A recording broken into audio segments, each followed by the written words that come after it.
हमारो कौन बने गुलाल। तो मैया ने कहा तुरंत, ये हर बात पे हों हों करता जा रहा है, तो अब तुरंत असली बात भी कर देनी चाहिए तो काम बन जाए। वो इंग्लिश में एक कहावत है ना, strike the iron when it is hot. तो इस समय ठाकुर जी हर बात पे हों हों करते जा रहे हैं। तो मैया ने जब पहले सुना मेरा लाला कौन बनेगा, हों, हमारी बात कौन मानेगा, हों, तो झट से मैया ने कहा और कजरी गाय का दूध कौन पिएगा। लेकिन जब ये सुना ठाकुर जी ने तो हों कहने की कौन कहे, वहां रुके भी नहीं, भागे सरपट ठाकुर जी। लेकिन कितनी दूर भागते, अभी छोटे से तो है, पूरी स्पीड से भी भागेंगे तो छोटे छोटे उनके पैर है, मैया लंबी चौड़ी है, बड़े बड़े पैर है, झट से 3-4 कदम आगे बढ़ा करके पकड़ लिया छोटे से ठाकुर जी को मैया ने, और फिर गोद में लेकर के अनेक प्रकार से समझाने लगी ठाकुर जी को, दूध पीने के लिए राजी करने लगी, किसी तरह दूध पीने को तैयार हो जाए। लेकिन जब भी समझाने के बाद फिर बोले मैया एंड में, दूध पिएगा ना, यानी बाल हठ पर उतर आए ठाकुर जी। बच्चे जब हठ कर लेते हैं तो बड़े बड़े फेल हो जाते हैं उनके आगे। इसी प्रकार योगी लोग हठ कर लेते हैं, स्त्री इसी प्रकार स्त्री हठ भी होता है, योगी लोग है, प्रेमी लोग नहीं। तो बाल हठ मशहूर है, ठाकुर जी बाल हठ पे उतर आए, दूध नहीं पीना है हमको। तो महरी पकड़ी कर बहु समझावती, नहीं समझत हठ बाल, हमारो कौन बने गुलाल। नहीं तैयार हुए ठाकुर जी दूध पीने के लिए। अब मैया परेशान, कैसे दूध पिलाएं, क्या करे। इतने में हमारे महाराज जी पहुंच गए वहां पर। ये महाराज जी का लिखा हुआ पद सुना रही हूं, प्रेम रस मदिरा का। तो महाराज जी ने देखा मैया बड़ी परेशान है, मैया से पूछा क्या बात है, क्यों परेशान हो इतनी। मैया ने सारा किस्सा बताया कि दूध पीने को तैयारी नहीं हो रहा है किसी भी तरह। तो महाराज जी ने कहा मैया तू बड़ी भोली है, ऐसे बोल इसको, कान में मैया से कहा, तब ये दूध पीने को तैयार होगा।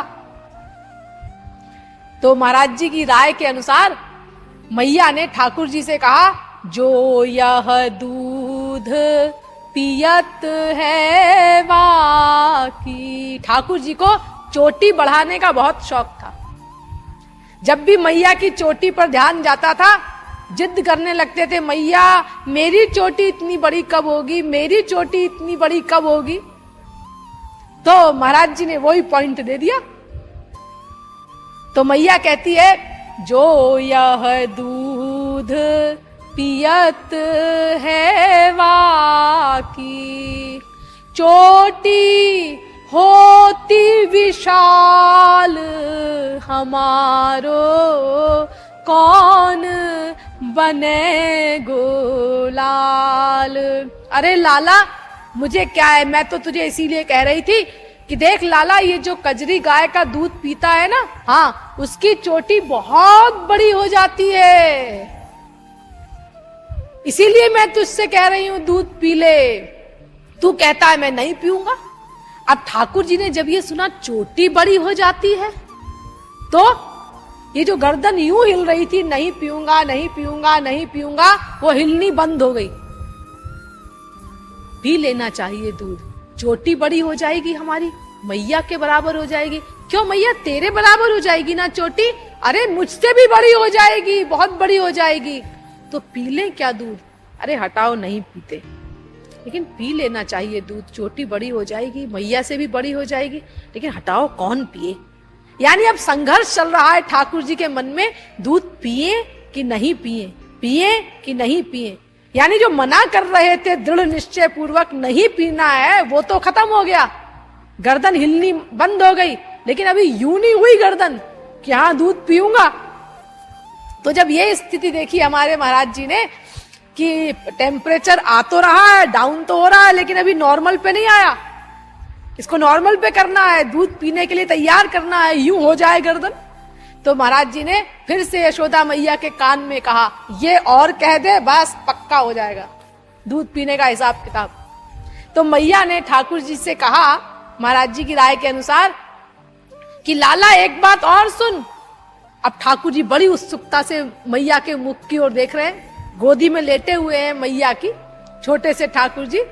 अब मैया इस प्रकार से ठाकुर जी को दूध पीने के लिए तैयार कर रही है। अरे लाला एक बात तो मैं तुझे बताना ही भूल गई, क्या ये दूध जो पीता है ना गजरी गाय का, हाँ, उसकी चोटी तो बड़ी हो ही जाती है, वो भी बड़ा हो जाता है। अब ठाकुर जी को खुद भी बड़े होने का बहुत शौक था, क्योंकि अधिकतर सखा बड़े थे ठाकुर जी से उम्र में और बहुत रुआब मारते थे ठाकुर जी के ऊपर। तो ठाकुर जी की बड़ी इच्छा होती थी कि मैं बड़ा हो जाऊं। मैया से बार बार कहते थे मुझे बड़ा कर दे, बड़ा कर दे, दाऊ भैया से बड़ा कर दे। तो ये पॉइंट दिया ठाकुर जी को कि बेगी बड़ो है जात कान सुनी। जब ये सुना ठाकुर जी ने तो फांस्यो फांस्यो कीर ज्यों जाल, जैसे तोता, कीर माने तोता, शिकारी के जाल में फंस जाता है ना, ऐसे ही छोटे से ठाकुर जी मैया के बाग जाल में बुरी तरह फंस गए। फांस्यो कीर ज्यों जाल हमारो कौन बने गोलाल। और अब दूध पीने के लिए तैयार हो गए। बोल, अंतिम बार पूछ रही हूं, मेरे पास इतना समय नहीं, मुझे बहुत काम करना है, दूध पीना है क्या तुझे? तो ठाकुर जी कहते हैं अरे दो दो लाभ है भाई, चोटी भी बड़ी हो जाएगी, मैं भी बड़ा हो जाऊंगा। तो दूध पीने के लिए तैयार हुए। मैया ने दूध पिलाना शुरू किया। अब ठाकुर जी जिस प्रकार दूध पी रहे हैं वो कितनी सुंदर झांकी है, उसको जरा सुनिए। श्री महाराज जी ने कितना सुंदर वर्णन किया है उसका। घूंट एक पियत, एक घूंट दूध पीते हैं और तुरंत मुड़ के अपनी चोटी देखते हैं बड़ी हुई कि नहीं हुई। नहीं हुई, अभी उतनी की उतनी है। तो झट से दूसरी घूंट पीते हैं इस आशा में कि शायद अगली घूंट पे बड़ी हो जाएगी। फिर दूसरी घूंट पिया, फिर मुड़ के चोटी देखते हैं, अभी भी बड़ी नहीं हुई, शायद अगली घूंट में बड़ी हो जाएगी। फिर दूध पीते हैं एक घूंट, फिर चोटी देखते हैं, यानी हर घूंट पे अपनी चोटी की इंक्वायरी करते हैं, मुआयना करते हैं बड़ी हुई कि नहीं हुई। तो वहां सारे सखा लोग भी ठाकुर जी के थे। तो जो बड़ी उम्र के सखा थे ठाकुर जी से, समझदार थे, वो आपस में एक दूसरे से कह के हंस रहे हैं, अरे सखाओ अपना कन्हैया भी कितना बुद्धू है, कितना बुद्धू है अपना कनुआ। बताओ हर घूंट पे चोटी देखता है, ऐसे दूध पीने से कहीं चोटी बड़ी होती है? लेकिन ठाकुर जी तो बिल्कुल समाधि में है कि मेरी चोटी बड़ी हो जाएगी दूध पीने से। उन्हें कुछ सुनाई नहीं पड़ रहा है सखा लोग क्या कह रहे हैं, वो तन्मय है, तल्लीन है इस ध्यान में कि दूध पियो मेरी चोटी बड़ी हो जाएगी। इसलिए एक घूंट दूध पीते हैं और तुरंत मुड़ के चोटी देखते हैं।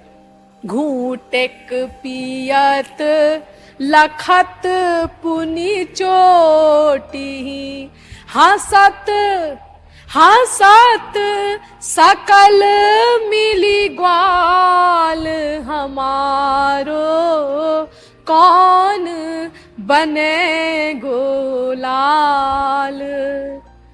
अब इस प्रकार जब अंतिम घूंट पी ठाकुर जी ने तो बहुत आशा के साथ कि अब तो बड़ी हो ही गई होगी, शायद पूरा गिलास दूध पीने से ही बड़ी होती होगी चोटी, इसीलिए अब तक बड़ी नहीं हुई, तो अब तो अंतिम घूंट है, अब तो निश्चित बड़ी हो गई होगी। जब फाइनल बार देखा और चोटी उतनी की उतनी मिली तो मूड ऑफ। अरे बात ही है मूड ऑफ होने की, जिस आशा में दूध पिया और वो चोटी उतनी की उतनी। तो ठाकुर जी उनका छोटा सा मुख प्यारा सा और रूठ गए, सोचो कल्पना करो कितने सुंदर लग रहे होंगे, और मैया की गोद से उतर के दूर जाके खड़े हो गए क्योंकि मैया पे गुस्सा आ रहा है ठाकुर जी को। कि मुझे धोखा दिया। बड़े गुस्से में मैया को देखते हैं घूर के। तो मैया समझ तो गई कि ये क्यों रूठा है, लेकिन मैया ने बड़े भोलेपन से पूछा, क्या हुआ लाला, तू अचानक दूर जाके क्यों खड़ा हो गया? तो ठाकुर जी पहले तो कुछ बोले नहीं, कि एक जैसे इसको पता नहीं है, हमको इतना धोखा दिया, और फिर पूछती है कि क्या हुआ। तो घूर के देखे जा रहे हैं मैया को गुस्से में। तो जब मैया ने एक दो बार पूछा, अरे बता तो क्या हुआ, तो ठाकुर जी कहते हैं, कहां चोटी बड़ी हुई, कहां मैं बड़ा हुआ। तो यशोदा मैया ने फिर महाराज जी की तरफ देखा कि भाई तुम्हारी तरकीब सफल तो हुई, दूध तो पी लिया इसने, लेकिन अब ये नई मुसीबत आ गई। हाँ, इसका मूड ऑफ हो गया है, अब ये मेरी गोदी में भी नहीं आएगा, मैं इसके बिना कैसे रहूंगी, रूठा रहेगा मुझसे तो। और फिर सबसे बड़ी बात, ये दोबारा कभी दूध पिएगा ही नहीं। हाँ, तो महाराज जी बोले, अरे मैया तू क्यों चिंता करती है, हम तो ऐसी तरकीब बता देंगे तुझे कि ये इसका मूड भी तुरंत ठीक हो जाए, और अगली बार ये एक बार कहने से दूध पी लेगा तुरंत। है ऐसी तरकीब, बताओ बताओ जल्दी बताओ। तो महाराज जी ने मैया के कान में तरकीब बताई, ऐसा बोल इसको, तो इमी धोखे ही पय पिए लाल, जब चली यशोमती चाल, हमारो कौन बने गुलाल। तो मैया ने उत्तर दिया चालाकी से ठाकुर जी को, देख लाला, मैंने झूठ नहीं बोला था, कजरी गाय का दूध पीने से चोटी बड़ी होती है, पीने वाला बड़ा होता है, मैं अभी भी यही कहती हूं, लेकिन मैं कहां बड़ा हुआ, कहां मेरी चोटी बड़ी हुई। लाला तूने एक गलती कर दी। क्या गलती कर दी? ये गलती की तूने, ठाकुर जी बड़े ध्यान से सुन रहे हैं, कि मैंने तो पूरा दूध पी लिया, गलती क्या हुई मेरे से, एक घूंट भी नहीं छोड़ा मैंने तो। अब मैया क्या बताना चाहती है, कौन सी गलती हुई? तो ठाकुर जी के कान खड़े हो गए। तो मैया कहती है, ऐसा है लाला कि तूने ये गलती की कि एक बार कहने से दूध नहीं पिया। ये कजरी गाय के दूध का जादू तब होता है जब एक बार मैया कहे लाला दूध पी लो, और लाला तुरंत दूध पीने को तैयार हो जाए, तब कजरी गाय का दूध पीने से चोटी बड़ी होती है और दूध पीने वाला बड़ा होता है। तूने एक बार कहने से पिया क्या? अब ठाकुर जी सिर नीचा करने लगे, यानी अब अपराध बोध हो रहा है उनको, हाँ ये गलती तो हमसे हो गई, एक बार कहने से हमने दूध नहीं पिया, बहुत मैया को तंग किया, बाद में दूध पिया, अब अगली बार अगर मैया कहेगी दूध पियो, हम झट से एक बार में ही दूध पी लेंगे। यानी मूड भी ठीक हो गया और अगली बार दूध पिलाने का भी हिसाब बैठ गया। इमी धोखे ही पय पिए लाल, जब चली यशोमती चाल, हमारो कौन बने गुलाल। जो एक बार कृपालु कहे पिय, जो एक बार कृपालु कहे पिय, चोटी जाति पताल। देखिए, ये आप लोग ऐसे मत समझिए कि ये महापुरुष लोग जो पद लिखते हैं, ये अपना कविता के हिसाब से अपना मैच करने के लिए कोई भी शब्द लिख देते होंगे। तो यहाँ पे एल लाला पे एंड होना चाहिए, तो ऐसे ही पताल शब्द लिख दिया होगा यहाँ पर, चोटी जाति पताल, क्योंकि कविता के हिसाब से वो मैच होना चाहिए। ऐसा नहीं, हर शब्द में साइंस होती है महापुरुषों की लिखी हुई। तो यहाँ पताल शब्द का जो प्रयोग किया, इसके पीछे साइंस है, महाराज जी ने बताई थी।